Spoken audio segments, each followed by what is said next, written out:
Tiga kubur ni meninggal puluh tahun tu. Kain kapan dia koyak pun tak. Kuning-kuning macam baru tanam semalam. Semua senyap. Tak kata apa. Masa nak buat highway, kena pindah kubur. Jadi qadi tunjuk ni betul ya. Saksi izinkan kami nak korek yang belah kanan, kakak lu.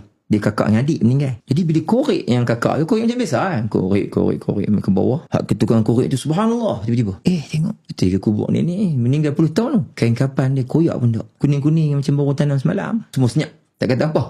Angkat macam orang tidur. Korek adik pula, yang arwah yang adik ni pula. Ada pokok besar atas dia. Korek, dia punya akar pokok tu tak main menjunan bawah. Dia ke tepi.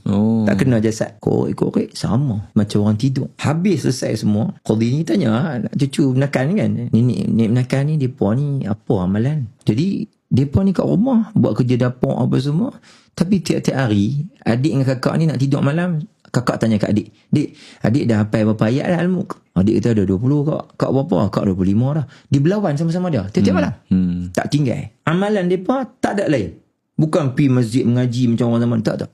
Al-Mulk tiap-tiap malam. Berlumba untuk hafal. Allah saksikan kita. Jenazah tak makan dek tanah. Tanda azab tak ada. Kubur cantik elok.